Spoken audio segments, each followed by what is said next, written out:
What is going on with the market? Oh my gosh, we've got interest rates skyrocketing.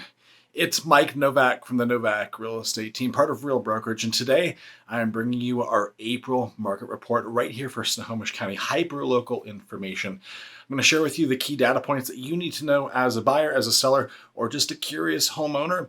And then at the end of the video, I'm going to share with you what this means if you're actively thinking about purchasing a house and how it could affect your ability to do so and the strategies you use if you are going to be a buyer or a seller. So stay all the way till the end and I'll give you some insights on how to interpret all this data. So first of all, like every video, every month, we start with the average price point. We're at $769,000 average price point for a single family home right here in Snohomish County.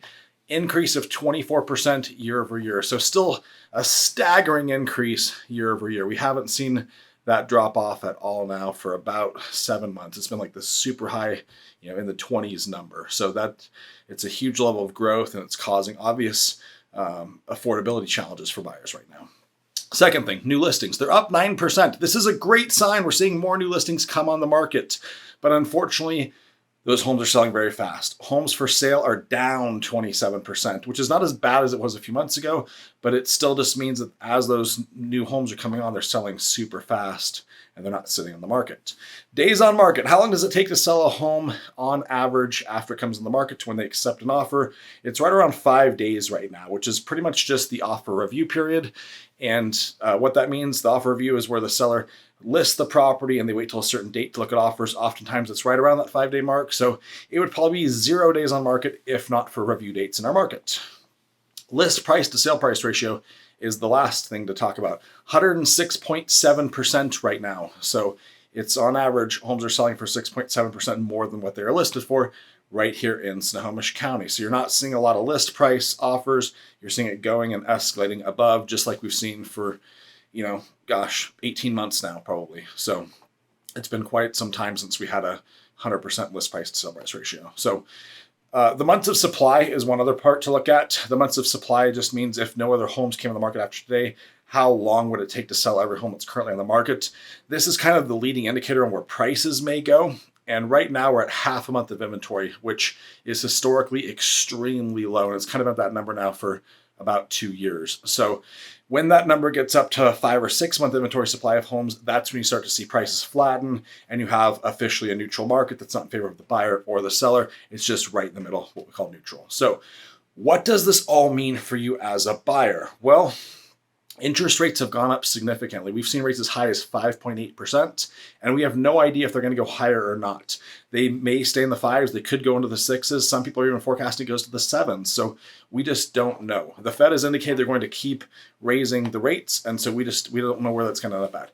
But right now, if you were approved 6 months ago, I would encourage you to reach out to your lender and revisit the numbers and see if your approval number is still the same, because it's probably not. That number has probably come down as the cost of money has gone up. It is important to keep perspective on interest rates. 5 to 6% is still a great interest rate, historically speaking. There's been times in the past when we had massive inflation as a country and we had 19% interest rate. Like, think about that, 19%, 5 to 6% is still really good. The days of 3% may be gone. So it's time to make sure that we really keep this in perspective as far as the historical rates go. It's still very, very good.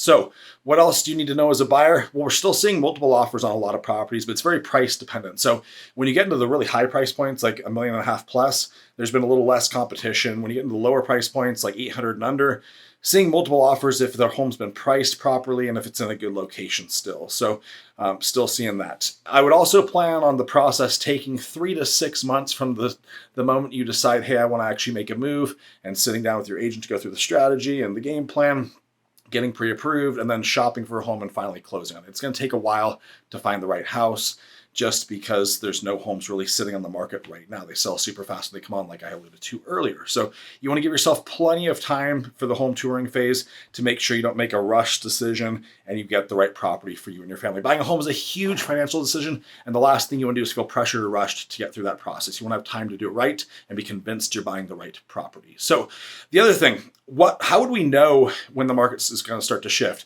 I'm getting questions about this every day. Like, are the prices going to drop?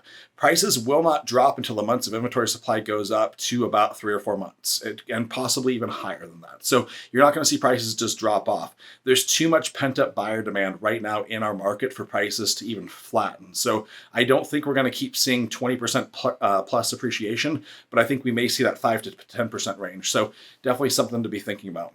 But as we see markets start to soften a little bit and shift, there's a couple things that you want to look at. The first thing that you want to look at is you're probably going to start seeing offer review dates get missed more often. We've already seen some offer review dates be passed where the seller got no offers and then they just had to wait for an offer to come along. And so that's, again, a sign that the market could be shifting a little bit and that those interest rate increases are having an effect on buyer interest and also consumer confidence. The second thing, I think offer review dates will likely go away at some point when the inventory level goes up enough. I don't know when that's going to happen. It could be a few months, it could be a year, but that's going to be another sign the market is truly shifting.